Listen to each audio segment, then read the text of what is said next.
Good afternoon, live from Toronto and the GBKM network. This is the Chat Up Show, the show where we catch you up with a chat up of our weekly headlines. I'm your host, Elizabeth Aloydia, and hope that you are ready to chat it up with me today.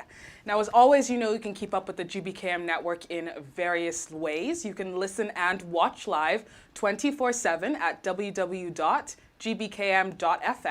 or www.gbkm.tv, where you can also catch up on any past shows you may have missed. You can check out our upcoming shows. You can check out our breaking news tab as well to update you on any breaking news that's happening across the globe. You can also download our free app available in the App Store and the Google Play Store, where you get the exact same features as on our website. And you get notified every single time we go live, so you won't ever have to miss a live session again. Make sure you download that free app. It's the GBKM app from the App Store or the Google Play Store. You can continue to watch us on Facebook at GBKM Television and YouTube at GBKM TV, where you can like, share, comment, and subscribe. You can follow us on Instagram at GBKM FM and Twitter at GBKM_FM. Now, so sorry for the delayed start here today. We actually do have some breaking news happening right now in our area. There has been an explosion caused by a gas leak on Arrow Road, leading to road closures along Arrow Road and Shepherd West Road. Those are blocked. Shepherd and Jane is blocked off. Oakdale and Finch Avenue are blocked, and Oakdale and Shepherd are blocked off. And everybody and every business in the area has been advised to evacuate until this is cleared up. I'm sure if you were en route, you would have noticed the road closures.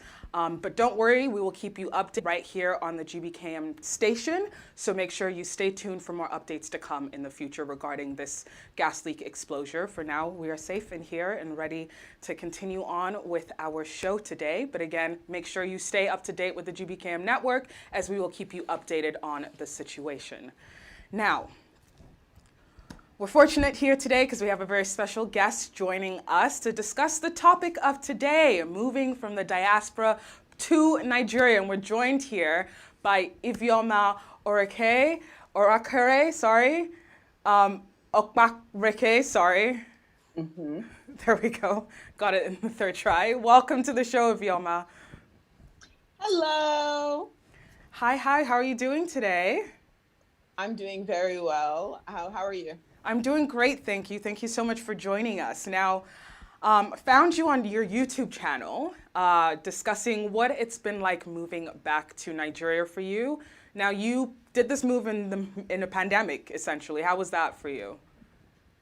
Okay, so I moved back December 2019, which is like right before the pandemic. Mm-hmm. And man, that pandemic affected my whole move back because so many things closed down. Mm-hmm. I wasn't able to really explore Nigeria or really anything, right? I just came in and then went straight into the stress of living here without that returnee cushion of like we played around for a couple of months and then they have those memories during the hard times. So I didn't have those memories. Yeah.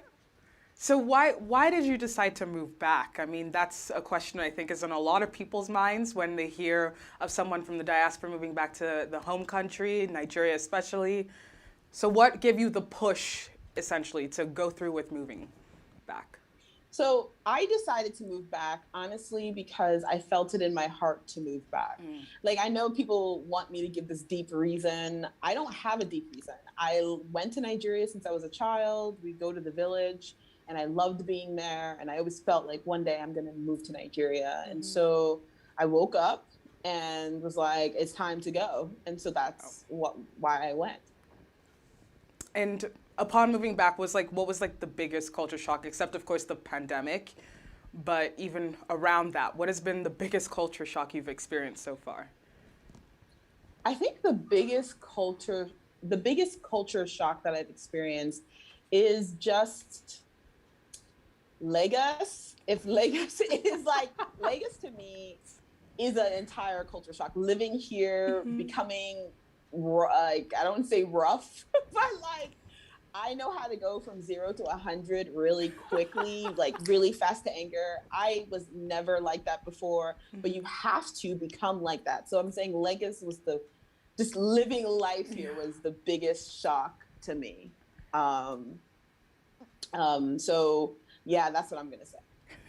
I can totally understand how you feel about Lagos because whenever I go visit, even for 2 week periods, I get angrier as soon as I touch down, the air just like wafts into my face and I feel it and that's it. Just frustrated. Exactly. You got it exactly. It's like the frustration and just the busyness, everything. It's like every city you've ever been to times 100, Yeah. times 200. So yeah, that's the culture shock. Yeah. And have you experienced driving in Lagos yet? Well, I do drive. I've been driving since February 2020. Oh yeah. I have to. I live in a I live in Ibeju Lakey, which is a little bit further out. So I have to drive, and that's a culture shock in and of itself. Yeah, it's been nuts. Like I I was the first time I drove in Lagos, I actually prayed, right? My dad made me drive, right?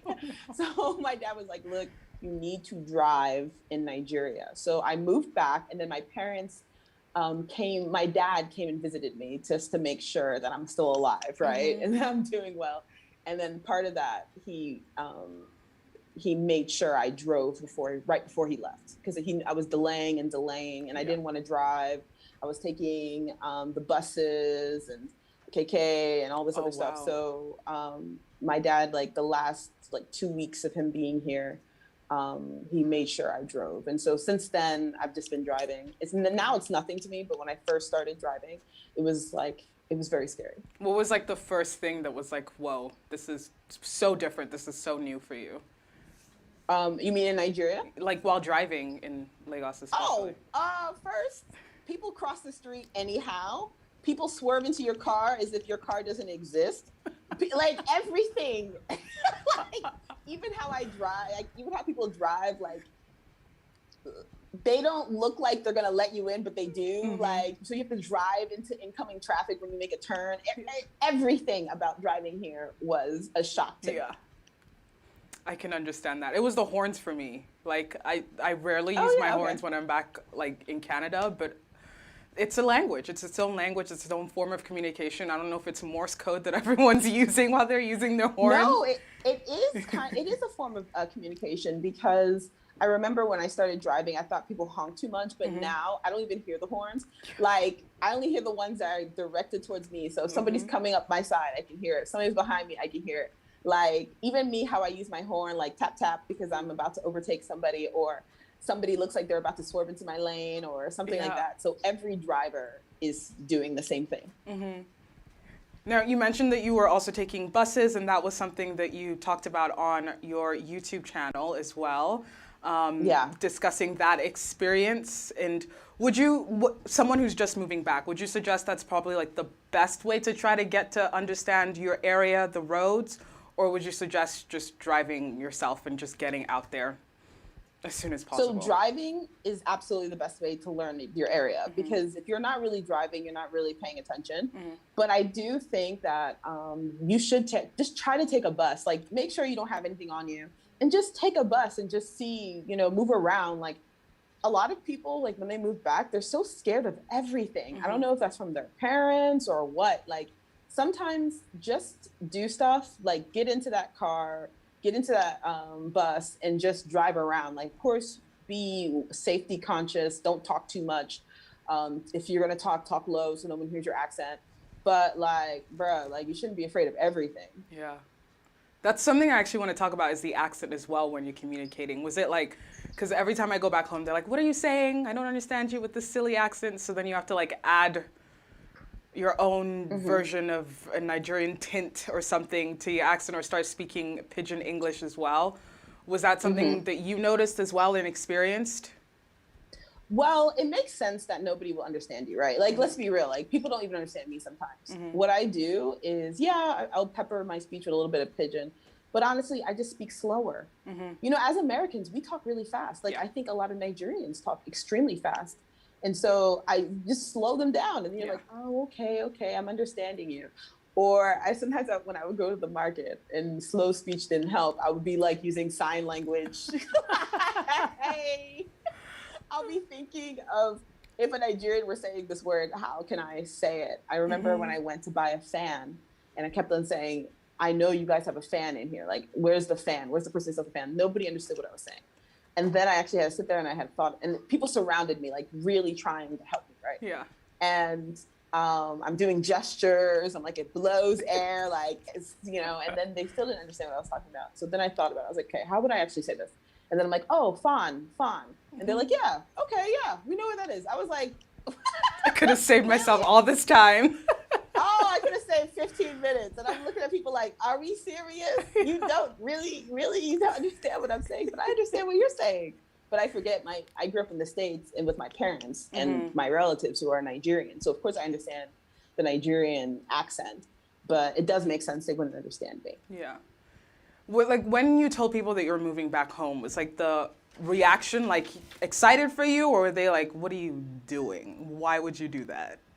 So Nigerians are typically really negative. Nigerians who are born and raised in Nigeria are the most negative about any sort of move back.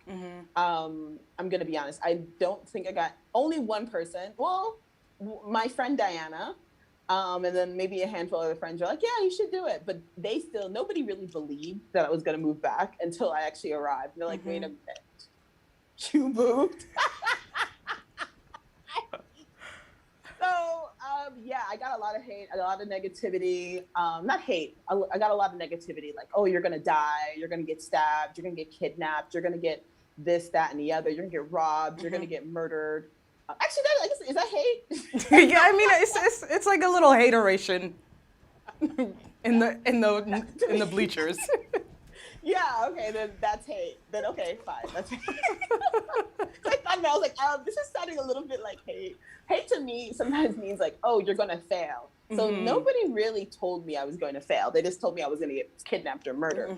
So never mind. And here you are, thank God. Here I am. Now, speaking of that, you talk a bit about, you know, the whole safety issue that a lot of people are worried about traveling through Nigeria because of, you know, you're going to get killed, you're going to get kidnapped, they're going to call us up for ransom. Like, I hear that all the time. But you're making it a point to show and guide people that here you can still see and enjoy Nigeria. Why was that important for you to, you know, have this platform to really show that part that I think Nigerians sometimes, since so many Nigerians are disappointed in the state of Nigeria, which does make sense. Even I'm moving back, I don't think I realized the state that we're in until I actually live here. And I'm like, whoa, what's going on, you know? So a lot of Nigerians who do talk negative about Nigeria. It makes sense to me. I understand. But I feel like I need to be that voice of reason and come in like let's be normal. Like sometimes Nigerians are a little bit over the top with their negativity, and I feel like I'm that normal voice because I do acknowledge the security issues. There are certain states that I'm not going to go to. Are we joking? I went to that state.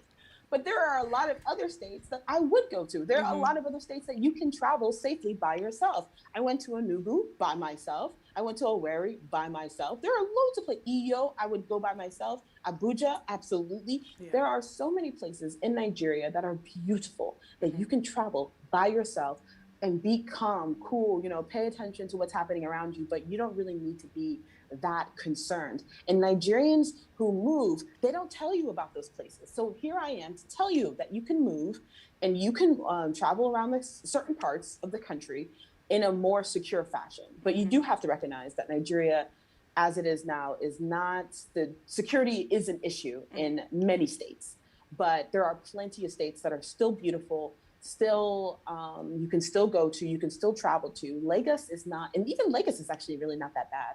Of course, there are certain areas in Lagos that are horrible, but, or not that safe. I shouldn't say horrible, but not that safe. But large part of Lagos is not even that bad. Like the islands, I've gone many places here, you know, by myself. So I just think that at least I'm showing that it's possible because so many of the Nigerians who are born and raised in Nigeria are telling their children and telling relatives and telling strangers that, oh my God, you're going to get killed, murdered, and kidnapped, and you're going to be a liability to your family, you know? And they're not telling the other side, which is like, well, actually, I did have a wonderful childhood in Enugu. Like, you know what I'm saying?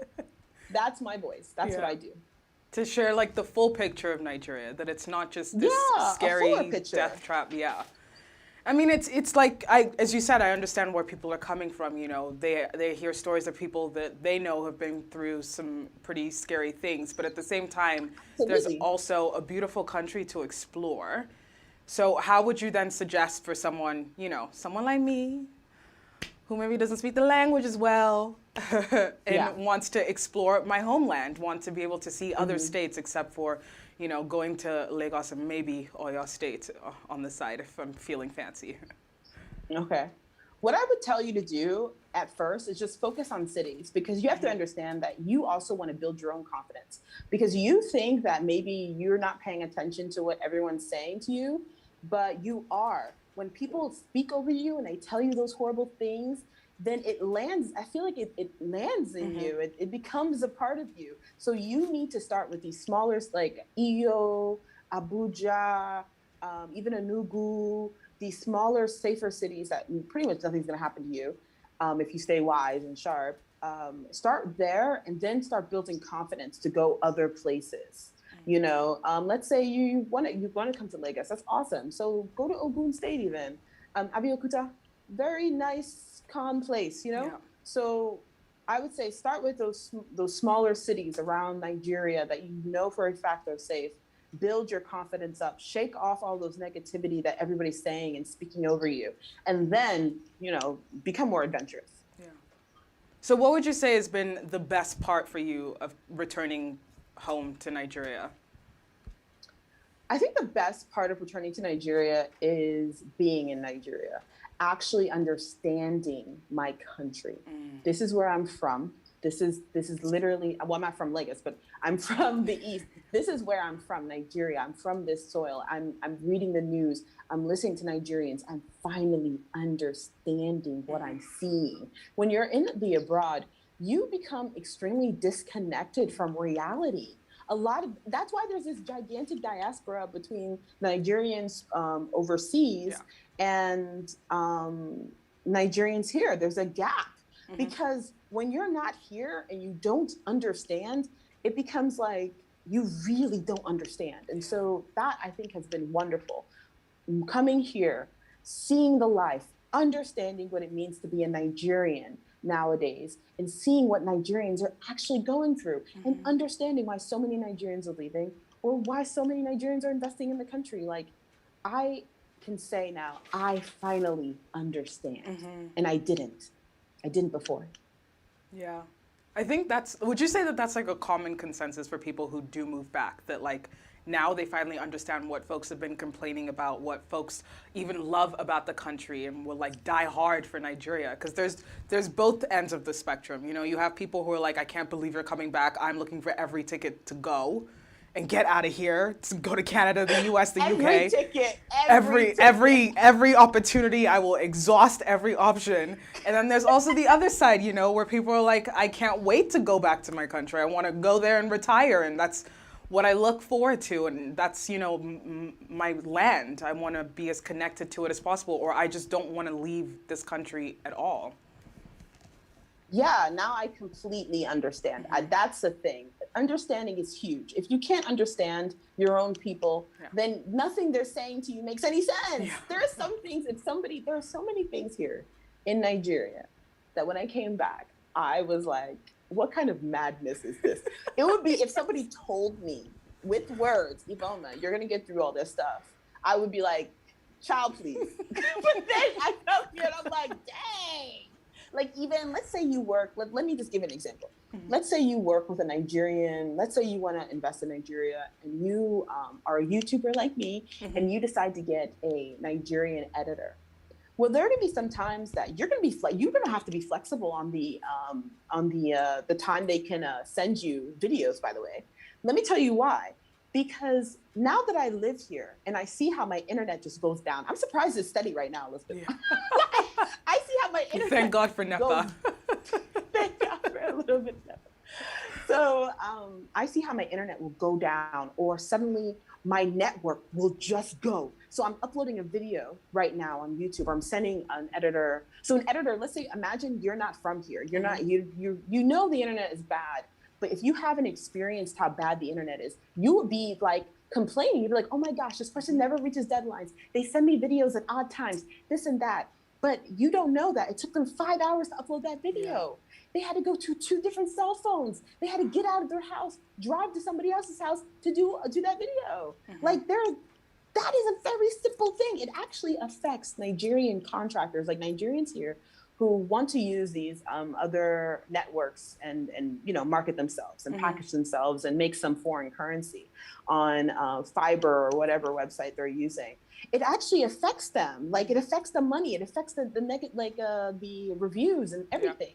But now that I'm here, I understand them editors like Iveoma. Like I've been trying for 5 hours to download this small file you sent to me. We're gonna have to do this video in 2 days. Then I'm like, okay, I understand. No worries, completely get it, girl. Like, yeah, that's a simple thing. But if I wasn't here, I would think she was lazy. Dead ass. I'm not even joking. Like I would just think she was lazy. That's true. Yeah. No, even just thinking about that now, because I know whenever I go back home, I do not do any work because I can't. The internet can it's like trying to do this like this. Yeah. Without a steady connection. Yeah, and right now I'm using my data because my internet actually did go down right before. So I bought data and I'm using it to stream this. So fingers crossed. Thank you. Fingers crossed. Thank you so much. Fingers crossed. Now on that note, we're going to take a really, really quick break. But when we're back, we're going to continue discussing your experience being back home. Stay tuned. Hi, it's Andrea Barrett, and I'm the host of a brand new show, 360 Wellness, right here on the GBKM network. Join us Tuesday, April 27th at 7 p.m. Whether you're a stay-at-home parent, a senior, a student, a working professional, or an entrepreneur, join us for information, tips, and strategies that will keep you well and get you well. Join us live at www.gbkm.tv or download our app, GBKM, on iOS or Android. 360 Wellness. Eat well, live well. Hello and welcome back to the Chat Up Show. I'm your host, Elizabeth Oloidi, and we are joined today by Iveoma discussing how it's been for her coming back from the diaspora to Nigeria. And before we were going, we were talking about internet issues, but we're so glad that we've been able to keep it connected today. Now, as part of your YouTube channel, you give a guide to Nigerians or those who are looking to go through Nigeria, but you also talk to other people in the African diaspora at large. And you started your series, I Am the Diaspora, as well. So what inspires you to start that series to begin with? Okay, so when I first started blogging, I did want to talk to all of the diaspora, but now I focus only on Nigeria. And I started that because I felt that I wanted to highlight African business voices. I wanted to highlight Africans born and raised in Africa, some countries, Zambia, Kenya, wherever. I wanted to highlight them. And because they are dealing with a lot of challenges that someone building whatever business they're building in the West would not be dealing with. And so I felt like I'm in this position. I'm interested in their stories. Maybe I can magnify their voice. This is when I was much smaller, So I was like, you know what, let me try and talk to Africans born and raised in Africa. I wanted to talk to Africans in the diaspora. I just wanted to talk to Africans in general and just highlight them and congratulate them. Yeah, and I think that now with the help of social media, if you will, a lot of these voices are being amplified. There's a lady. Yeah, that's awesome. Yeah, and even when what we saw with the NSARS movement from towards the end of last year, that kind of spilled over to early this year as well. What was that like for you being in Lagos? And I'm assuming you witnessed some protest, or you just were in the city. Did you feel, I guess, the power, for lack of other term, to describe what was going on during that time? So in the beginning of NSARS, I definitely saw some protests. First of all, it affected everybody, right? Because you were driving out and then they were blocking the roads.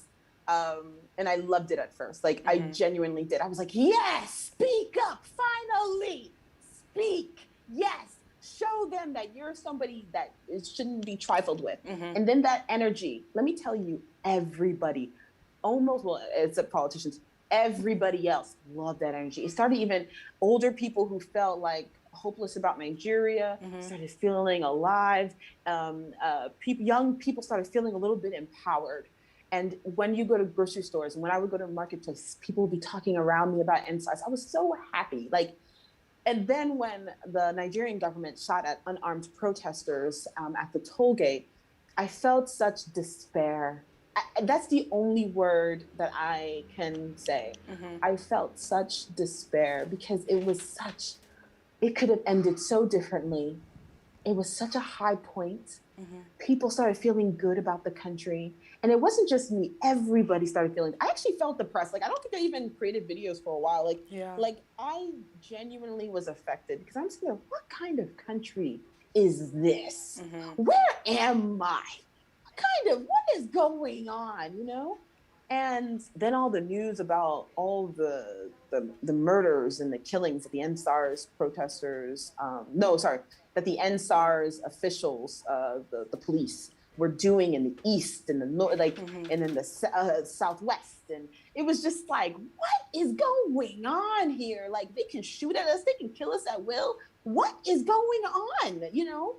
And so it went from feeling great, everybody was buzzed, to despair, and then anger.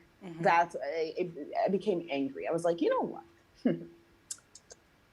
Now I've seen a spark of life in Nigerian youth, because honestly, when I came back, I was shocked at the level of hopelessness that Nigerians feel. You know, and this is why I talk about the disconnected diaspora. I did not realize they felt so hopeless because I would only come back during Christmas, right? Yeah. Like, let's be real. Christmas is a magical time. It's lit. But I didn't, it's so magical. I love it. Like, but now I live here, right? So I interact with Nigerians every day. And I just didn't realize the level of hopelessness they felt about their situation, about their life, and how they genuinely feel the only way to succeed is to leave Nigeria. It's a different generation. This younger generation, they've been completely disenfranchised. They are not, like the opportunities. I did not realize that level of hopelessness. So sometimes Nigerians online or diaspora like, oh, you know, it's okay that Nigerians are a little inconvenienced. Fire builds character. When you guys say a little inconvenience, Nigerians are not a little inconvenience. They're not a little no. A lot of their lives are like really inconvenienced. Really, there's real challenges here to do anything. And this young generation, they're feeling the brunt of it. They have no benefits. So it is very different. And so when I came back, when I confronted that hopelessness, I didn't even know what to do. But then during NSARS, it seemed like that hopelessness like ebbed away. And it seems like life was in people's eyes. Now, I think people are angry. We don't trust the government, of course, but I mean, at all at this point. And I'm just, I don't know, man. It's very interesting being in Nigeria at this time. But at the time, after the shooting, I was very scared. I did briefly think like, oh my God, I need to move. I need to get out of here. I need to get out of Nigeria. Yeah. I need to leave. For 48 hours, I was like plotting how I can escape Lagos, because so when the shooting happened, it seemed like cult members. So when a Nigerian says cult, they mean gang. So cult members took over the streets, and like, I was like, I didn't have enough food in my fridge. So I'm sitting there like, what's going on? Like, not only does the government shooting at people, now cult members have taken over the streets because they burnt down all the police stations. So I'm sitting there like, near me, they burnt down all the police stations near me. I don't know about other people, but so cult members took over the streets. So I'm sitting there plotting on how I can escape. And then after 48 hours, I calmed down. I was like, you know what? I'm not escaping. I'm not going anywhere. This is my country, good or bad.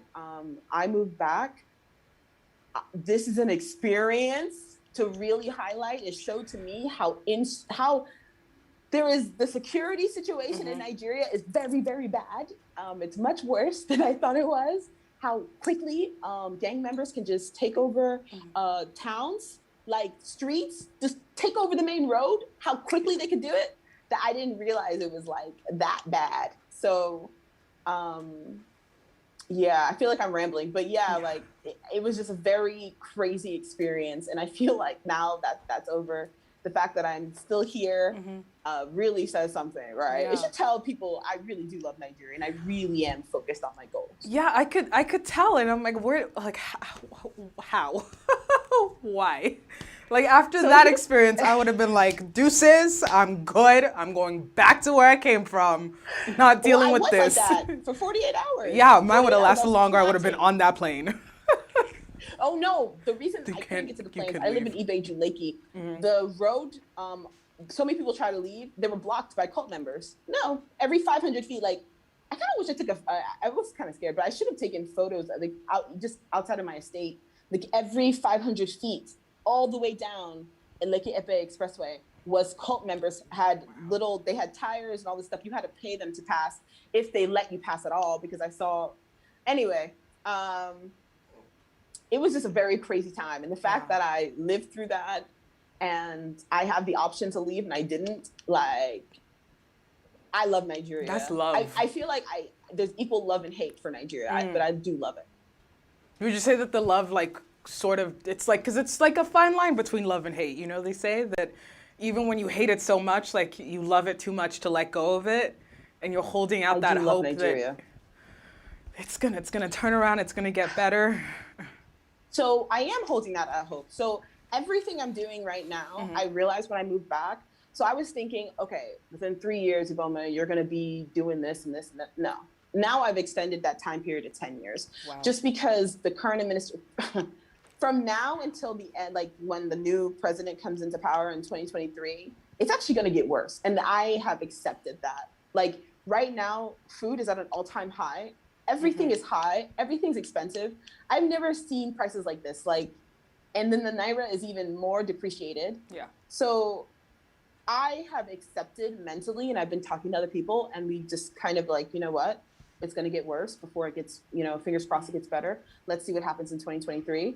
So for me, I'm thinking 10 years out. So 1 year down, so nine more years before I reach the level of success that I think I can. It's just going to take me a lot longer because I think I've realized the challenges that I'm going to face just being in Nigeria and dealing with everything that's happening right now. I also think the government's going to soon go after bloggers.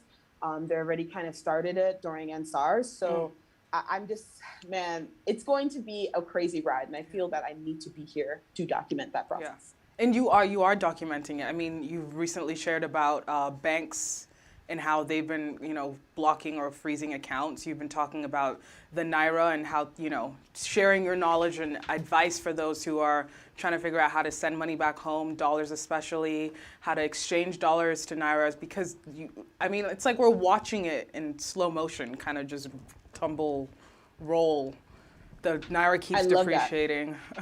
Yeah, like I'm trying because I understand the gaps. Like, since I was born and raised in the US, I completely understand why Americans or American Nigerians or British Nigerians may be a little bit disconnected from the reality going on ground, especially American Nigerians. British are actually not so much, but like there's a reason we're so disconnected. And since I know what the gaps are and what things we lack, that's what I decided to create content to fill, because if you don't understand Nigeria, nothing that you're seeing makes any sense. Yeah, it does. It's a puzzle to me sometimes. Because, you can't really get the full scope of things, as you say, when you come visit during a holiday season, for example, because it's like, yay, excitement, festive. Everyone's excited because all their relatives are back home and they're all together again and we're excited. And more money. Yeah, more exactly. money It's dirty into the December, country. spending however, acting like January's not going to come, January's rent isn't going to be due. It's a good time. But then when it's a very good time. I love December. Yeah, I love it too. But then when you extend it for past that period and you start to, it starts to settle and it starts to sink in, like, oh, okay, this is every day. Yes. So what you just described, reality, is actually funny enough. I actually spoke to my friend this morning about finally reality has set for me. Yeah. It's taking a really long time to get over the honeymoon period, which is actually kind of crazy because I did move during COVID. And Like you would think that I would have just fell out of like the honeymoon period like so fast, but I don't think I did until I decided to live in Nigeria. So my first year, I'm going to be honest, to me was a test run. Like, oh, let's see if you can do it. But I don't think I really decided in my heart that, oh no, you're not going anywhere until this year. January is when I was like, okay, Iveoma, like you need to make plans for the future, like what's going on. And then I decided in my heart, I was like, okay, I'm moving. So now reality has really sunk in, the day to day. And I'm sitting here thinking like, this is my life. Like I'm going to have, well, God willing, I get married soon and have children. This is what's going on. For the next 9 years. 9 years. And I'm thinking like, Mama, you said 9 years. Like, what's going on? What's going on with me? Why do I love this country so much? Even I'm confused, So the reality has started sinking into me and my life and just how I'm building it and everything. And so I think that the content that I'm creating is reflecting that. And on that note, we are going to take another really quick break and stay tuned as we continue with our conversation here today.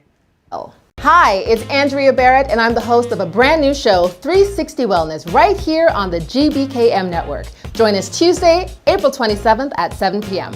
Whether you're a stay-at-home parent, a senior, a student, a working professional, or an entrepreneur, join us for information, tips, and strategies that will keep you well and get you well. Join us live at www.gbkm.tv or download our app, GBKM, on iOS or Android. 360 Wellness. Eat well. Hello and welcome back to the Chat Up Show. I'm your host, Elizabeth Aloydi, and we do have a really quick update regarding the gas leak explosion that occurred earlier today on our road. We have an update from the 31st Division here in Toronto, from Toronto Police, that the evacuation notice has been lifted, which means that it is safe to return. If you left, you can come back now to your business or your place of residence. Again, the evacuation notice has been lifted. That's some good news there that we can share that update. Now, again, back to our discussion here with Iveoma. So you say reality has sunk in for you. And you say that it took you a little bit longer, maybe, that the honeymoon period had lasted a little bit longer than you had expected. On your channel, you also speak to other, should we call you returnees? Is this the best way? Other returnees. Would you say that that was like similar stories that you can share, or was it that, like, what is the most common thing that you've heard from other people that have also come back to Nigeria to live? So the most common thing I heard is actually they didn't realize how difficult life here was. They didn't realize how difficult and how expensive things can be. And I think that shocks us all. Like, I mean, honestly, we look at the strength of the Naira, we're thinking like, why would I spend more money here than overseas? Yeah. But we forget that Nigeria imports every single thing. Like, everything is imported. So that adds price, right? And so, yeah, and then people don't realize how difficult it is. Like these little annoyances, like the electricity, the light, and all that stuff. It adds to like the stress that every single day there's something wrong or something is going on. Like each day is not like the next, right? Like in the West, like honestly, most days are like the next. I mean, versus this gas explosion that happened with you guys. Outside of this gas explosion, this is like the craziest thing. But like, honestly, if there was a gas explosion down the street from me, it would just be like, okay. Like that's another hurdle that I have to get over today. Yeah, exactly. Like, yes, like, okay, well, just stay home, Iveoma. Like, call whoever you're gonna go meet and say, oh, you can't meet them today. Like, I don't know if I have PTSD from being here, but like, I'm literally, nothing surprises me anymore. Nothing. I used to think I was stone cold because I spent some time in New York. I grew up in Jersey, whatever. Like, please. Like, there are some things when I moved back shocked me, but now nothing will shock me. I'm like, okay. It is what it is. It is what it is. It is what it is. It is what it is. So, but what are like some of like the good things that is like common good that most people notice, because it's a feel a little daunting here. I can't lie. Yeah, I feel like I probably didn't make it better for you. And that's why I'm not moving back. That's what I know. You're like, girl, I'm not moving back. So here's the thing. Here's some great things about Nigeria. So fresh food and vegetables, like, even though I'm sweating right now because I turned off, I turned off the fan because I didn't want the sound to affect this. I feel like I'm so much healthier being here because first of all, there isn't sugar added to anything. Like even when I first came back, I was a sugar addict. I'm gonna be honest. I didn't realize how much of a sugar addict I was until I came back. And then I tried to have the ice cream here. I was like, what the heck is this? And because it is not because it wasn't good, it's just because there wasn't a lot of sugar. And then I would try to have like sweet things that people say here are sweet, and they're not sweet at all. And so then I moved to fresh fruits and vegetables, so my skin looks better. I look better. If you look at videos of me when I first returned and how rough I look, I genuinely look better, even though I don't wear any makeup anymore, face stuff anymore. I look better. So the fresh food you can look forward to. Honestly, understanding and kindness. You know, people don't talk about this about Nigerians, but the average Nigerian, I guess because we deal with a level of stress every day, is actually pretty forgiving, to be honest. They are very forgiving, especially a public outburst. Nigerians would get involved if somebody was fighting in the street. Yeah. They won't be filming it. They'll literally be like, bruh or sis, auntie, grandma, calm down. Like they'll genuinely be invested in other people. You can easily find a Nigerian here who will invest in you, not just financially. I'm talking about they'll be focused on your career. I don't think that's that easy in the West. I don't think it's that easy in the West. Here, it's a lot easier. Like Nigerians even physically fund so many other Nigerian businesses. It's easier here to get funding for your business than it would be in the West because you are, Black and Nigerian or whatever. So I am surprised at how Nigerians do support Nigerians. They really do. There's a reason that people know our fashion. There's a reason people know our music and our movies because we support our own. So imagine going to a country that will support you. That's how I know, to be honest, I do know I'm going to be wildly successful in Nigeria. Like the success I'm going to achieve here is not going to even compare to anything I could achieve in the West. I know that I'm going to be wildly successful here if I just keep going, keep working, and keep building those networks. There's nothing like being successful in your own country. So I think those are the positive things. Plus I have family here. Well, not in Lagos, but in the East. I do have some family, actually, a handful of family in Lagos, but most of my family's in the East. So it's nice to learn my history, to go back and just, there's something about being from here and then going to your place and putting your feet in that soil and just feeling that energy. I don't know how to describe it. It sounds kind of hippie, but I definitely believe that there's a confidence that you get from being part of the soil. There's a confidence you get from seeing people around you achieving who look just like you. That confidence. That's why Nigerians are so confident. Yeah. So all that is, you have to get that here. You're not going to get that in the West. I mean, you're kind of convincing me here today. I can't lie. Oh, really? After all the horror. I know, but it sounds so beautiful. The sense of community, the support. It just sounds like you will get support. Yes, here. I'm gonna be saying it. Yeah, that is fact. The support you're gonna get here, Nigerians don't even think of it as that big of a deal. Yeah. But because you're from Toronto, you're in Toronto. I was from the U.S. We understand that's not done there. They don't get it. That's true. It's so inspiring. I love it. Now we're gonna just switch gears a little bit. You also shared your experience with dating in Nigeria, which I think a lot of people can relate to. There was one particular story that you shared that you made a video about and you talked about. Can you tell us a little bit about how you've, I guess, navigated the waters that is dating in Nigeria? So dating here is actually pretty funny. That's the only, I feel like it's kind of bad, but I don't take any Lagosian men seriously, which is actually kind of bad because I actually do want to get married. So But men here is not serious to me, like, because so many men here are married. So the average Nigerian does get married younger. And I call it married on time. Like, they get married on time. And I wasn't used to that. I didn't understand that, because to me, like, a married man, even if you don't wear a wedding ring, you're going to behave in a way that implies that you're married, right? But men here don't really. Let me give an example. Like, let's say a man approaches you and asks you out, right? Awesome. Then he'll take you around his brother and his cousin and his sister. And then later you'll ask, oh yeah, by the way, like, maybe he'll say something and you're like, oh, are you married? And he's like, yeah, of course I'm married. A guy literally told me, of course I'm married. And I said, of course. And he said, look how good I look. He said, married men look better. I was dead. I actually thought it was actually pretty funny that he said that. I was like, okay, well, I'm not interested in you because you're married and this and that. And he was like, I don't understand why that has to stop anything. Like, that's going to be the typical response you're going to get. It's going to be confusion. It's going to be, of course I'm married. Wow. They're going to take you around family and friends.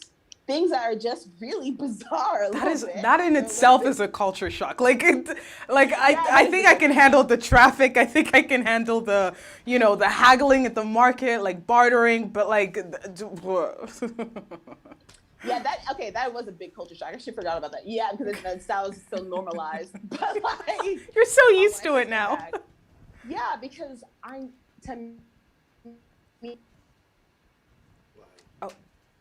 Okay, we seem to have lost contact there for a second. But I mean, those of you watching right now, not to hate on Nigerian men, but this is just the truth of Iveoma's experience. I know Kenny's laughing right now in the studio. But it's always interesting to hear the experiences of others, especially when it's your home country and you hear so much. Now with the rise of social media, there have been so many reports about the conditions of the country, about how people's lives are going and their experiences on a daily basis there. And there's a lot of frustration, as we discussed earlier in the show, for people who are living there, frustrated, as opposed to people living here who may not understand those day-to-day frustrations that we view or hear about as often. It is definitely a big culture shock. Even down to the dating, it's a culture shock. It's understanding the culture of people, the social norms, I want to call it a social experiment, because that's what it feels like if you're going to get tested to see if you're figuring out who's married and who's not. It's like a game show out there. But all of these experiences come together to create what we know as the beautiful Nigeria that a lot of us are so proud of, that we're proud to be from. I'm proud to call, my motherland. I don't know if I'm going to call it home for 10 years, like my guest today, but it's definitely a place that I can say, yes, these are where my roots are from. Now we're going to take a quick commercial break. Make sure that you stay tuned. We'll be right back. Live well. Hi, it's Andrea Barrett, and I'm the host of a brand new show, 360 Wellness, right here on the GBKM network. Join us Tuesday, April 27th at 7 p.m.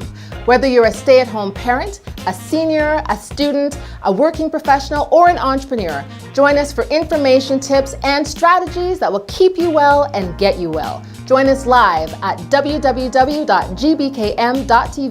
or download our app, GBKM, on iOS or Android. 360 Wellness. Eat well, live well. Hi, it's Andrea Barrett, and I'm... Welcome back to the Chat Up Show. Again, just to want to remind you regarding our update on the gas leak explosion earlier on our road. We know that the evacuation notice has been lifted. So our road, Shepherd West Road, is lifted. Shepherd to Jane, lifted. Oakdale and Finch lifted. Oakdale and Shepherd are lifted within that area. I guess those blocks.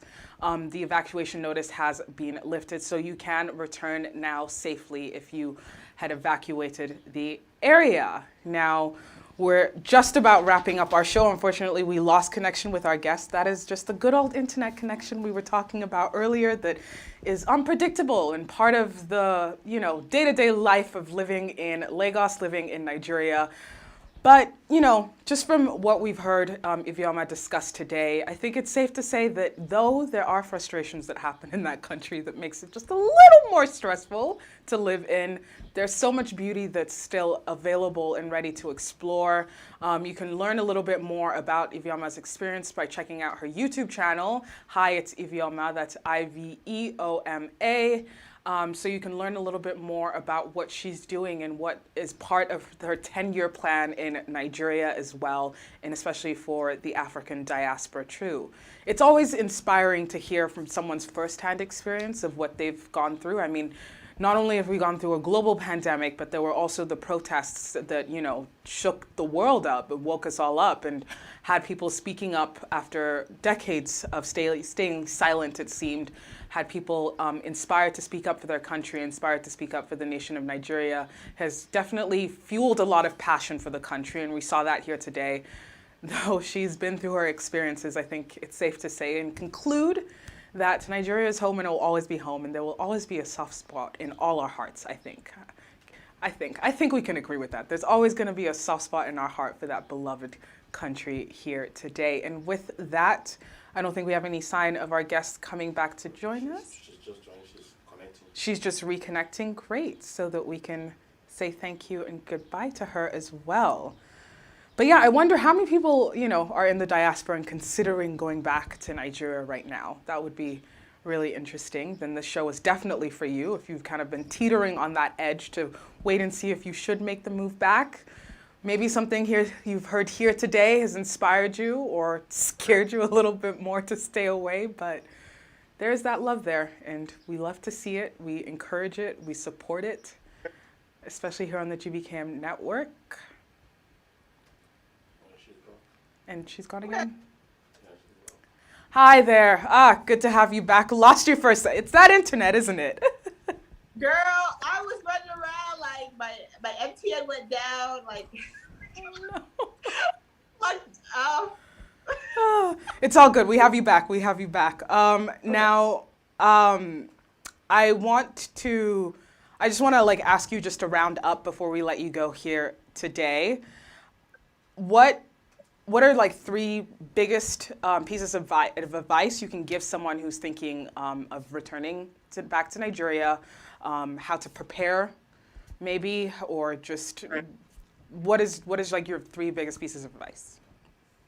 Okay, so my three biggest pieces is, first, you need to build that network. My biggest mistake was not building a network before I arrived. I'm still suffering from it. Like, you need to have friends. Understand you're moving to Nigeria and that you're moving to Lagos or Abuja.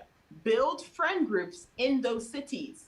Like, that is a must. Like, I don't understand what I was doing. Like, you should build your friend group and build that network up in those cities, because your network is your experience in Nigeria. It's wildly important. Like, it's number one. Number two, I think that you should also extend deadline, time frames. You know, many of us come back, we're like, within 1 year, we're going to be doing this. Within 2 years, we'll be doing this. No, extend that deadline to like 7 years, 10 years. Look further out. Like, especially if you're moving back between now and 2023, I think especially you guys, like, you need to think further out. Don't even think 5 years out. Think 10 years out. For real. That sounds like depressing, but it's actually not. Like, once you extend the deadline and you understand that you have to get used to the system, that things are getting changing rapidly every single day, and you give yourself that leeway, you give yourself that time to be successful, give it 10 years, whatever goal that you have, set it in your heart and do it for 10 years. Because before then, you would definitely be successful. But don't do this whole 2 years, 3 years thing. No. Okay, that's me off the list. Yeah, it's not possible. Well, it is possible. Everything is possible with God. Everything's possible. Okay. That was really reassuring. Number three, I would tell you that you're going to be frustrated in Nigeria, but remind yourself of the good times. Remind yourself of the love of the country. Because if you do not love Nigeria and you move back from an easier country than Nigeria, you're going to be really frustrated. The people I know who go back are the ones that realism sets in and it's too hard for them. And instead of them just pushing through, it's a big deal. But if you push through that time, it will be brighter at the end. And that's the time I'm going through right now. Now life has got hard. And now I understand that I'm going to be here. So every day I have to push through. I have to be positive. I'm thinking like, okay, I love this. I'm grateful for this. I'm grateful for this. And I know that, and I'm telling you this because this is what I'm going through. Like, this is real life. You understand that once that excitement dies down from your move back and you're confronted with life, you need to inspire yourself. Life here is hard. So sometimes and the Nigerians here are depressed and a little bit negative about the country and its output. So you kind of have to ignore that or it's going to rub on you. And then every day you're going to be negative and feel down. And you have to think of your 10-year plan. In 10 years, God willing, Nigeria is in a better place. Manufacturing's happening. That's what I believe. So that's what I pray on. And that's what I think about. So I would tell you, like, be hopeful. Don't let that hope die. And once realism sets in, it's fine. It's okay. It's a part of growing and returning. Don't feel down about that. And don't move back because of that. Oh, wow. Well, at least I have you in my network now. If I do decide to move back for 7, 8, 9, 10 years, it just sounds so long. Like I could do like a year just to dip my feet in the water, get some sun. The time will pass anyway. Mm-hmm. Just think longer. Just think longer. I can't. No, but I really do appreciate you taking the time to come on the show today and sharing your experience and sharing your advice as well. I just want to give you the platform to let others know how they can keep up and keep in touch, keep in contact, know what you're up to, check out your content as well. So thank you so much, Elizabeth. I love being on your show. If your fans want to follow me, check me out on YouTube at It's Iveoma, ITSIVEOMA, and you're going to find everything there. I also have a Facebook group called Iveoma's Guide to Iveoma's Guide to Nigeria. I just changed it. And you can find me in that Facebook group as well. And then my Instagram is It's Iveoma as well. So ITSIVEOMA. So just follow me there. If you want positive, factual information about Nigeria, or at least information that you can use as you move back, definitely check me out. We just need some support. Yeah. Yes. And I think you're one of the few who are giving the positive emphasis on the positive, factual tips and guides to Nigeria as well. Thank you so much for joining us today. And that concludes our chat up for today. As always, it's been such a pleasure chatting it up with you today. And you can keep up with the GBKM network. As you know, you can watch live and listen live 24/7 at www.gbkm.fm or www.gbkm.tv. You can also download our free GBKM app available on the App Store and the Google Play Store. You can follow us on Instagram at GBKMFM and Twitter at GBKM_FM. And you can follow me, your host, on Instagram and Twitter at TIS_Liz_O, where I will give you more updates regarding the Chat Up Show as well. And with that, I will chat with you the same time, same place next week. Take care.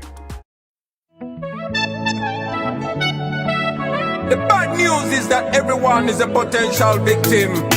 But the good news is that everyone is a potential solution. Sensitize the masses to sanitize. Keep a social distance and quarantine. Stop! The coronavirus is sweeping over mankind. Everybody must be alert. It's a global pandemic we can never take for granted. Kila mtu must be alert. It's a matter of life we can never take for granted. Discipline and personal hygiene, and make sure you regularly wash your hands. Keep a distance from everyone. Report anything like a symptom. Serious fever is a symptom.